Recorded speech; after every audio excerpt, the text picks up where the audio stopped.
قائد آباد تھانے میں جب میری پوسٹنگ تھی تو اسی طرح ایک کڈنیپنگ کا کیس آیا تھا. اس میں وہ 3 سال کا بچہ تھا اور وہ 3 سال کا بچہ اغوا ہوا اور اس کے رینسم کے لیے کال آئی اس کے گھر والوں کو.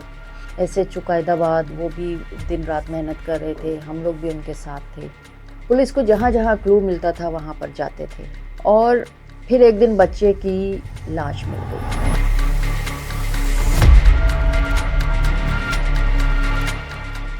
قائد آباد تھانے میں جب میری پوسٹنگ تھی تو اسی طرح ایک کڈنیپنگ کا کیس آیا تھا. اس میں وہ 3 سال کا بچہ تھا اور وہ 3 سال کا بچہ اغوا ہوا اور اس کے رینسم کے لیے کال آئی اس کے گھر والوں کو. وہ بھی کوئی اچھا کاروباری آدمی تھا جس کے بچے کو کڈنیپ کیا. ماں باپ بہت زیادہ پریشان تھے. FIR ہو گئی, ڈھونڈ رہے ہیں بچے کو کہ کہاں ہو سکتا ہے. 3 سال کا بچہ ہے, کچھ بتا بھی نہیں سکتا. اگر کسی کو ملا ہو تو شاید اسے اپنا ایڈریس بھی نہ پتا ہو, اپنا نام بھی نہ پتا ہو. ایسے قائد آباد وہ بھی دن رات محنت کر رہے تھے, ہم لوگ بھی ان کے ساتھ تھے. پولیس کو جہاں جہاں کلو ملتا تھا وہاں پر جاتے تھے اور پھر ایک دن بچے کی لاش مل گئی. ہوا یہ کہ جو کارروائی پولیس کرتی تھی اس کی تھوڑی دیر کے بعد ہی بچے کے پیرنٹس کو کال آ جاتی تھی اور وہ جو ملزم تھے وہ اس کو تھریڈ کرتے تھے کہ اچھا آج تم نے SHO کے ساتھ فلاں جگہ کا وزٹ کیا, آج تم نے فلاں کا بیان لیا, آج تم اس جگہ گئے ہو, اس کو ڈھونڈ رہے تھے. مطلب جتنی کارروائی کی پولیس کارروائی جو ہوتی تھی وہ ساری ملزمان تک فوراً پہنچ جاتی تھی.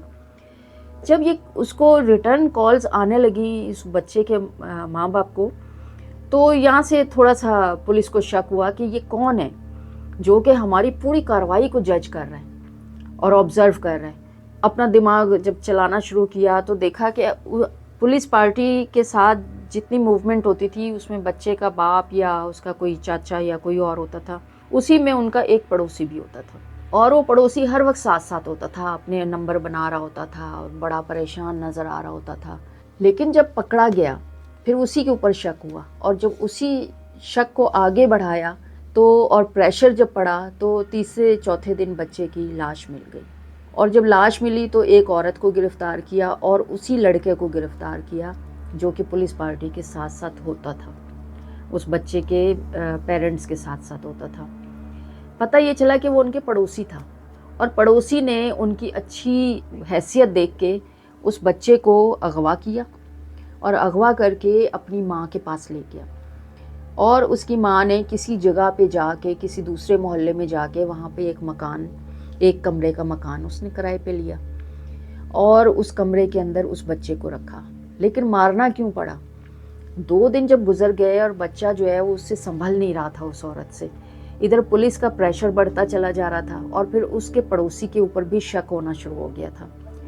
تو انہوں نے اس بچے کو, کیونکہ وہ جب روتا تھا تو وہ آس پاس انہیں ڈر ہوتا تھا کہ یہ کسی کو پتہ نہ چل جائے, اس بچے کو اس کا رونے کو روکنے کے لیے وہ اس کو نیند کی دوا پلا دیتے تھے تاکہ یہ سوتا رہے, چپ ہو جائے. اس طرح وہ اوور ڈوز ہو گئی, اس بچے کی اوور ڈوز ہوئی تو وہ مر گیا. جب وہ مر گیا تو انہوں نے اس کو جا کے کسی جگہ ڈال دیا جہاں سے اس کی بچے کی لاش ملی.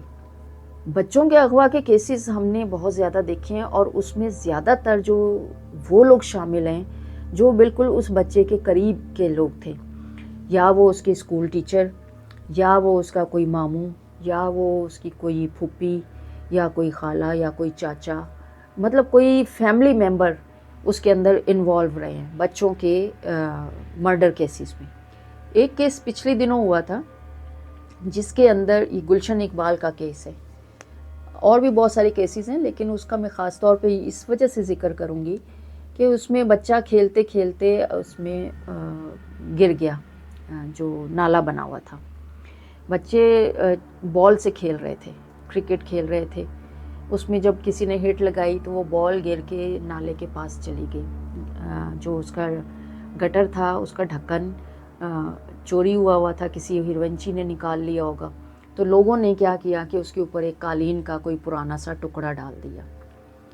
وہ بچہ جب اس گیند کو اٹھانے کے لیے گیا تو اس میں گر گیا. اب وہ جب گرا تو وہ بہت گہرائی میں گر گیا اور پانی کا جو بہاؤ تھا اس بچے کو لے کے کہیں کا کہیں چلا گیا. رات شام کا وقت تھا, شام کے وقت سے جب اس بچے کو ڈھونڈنے کے لیے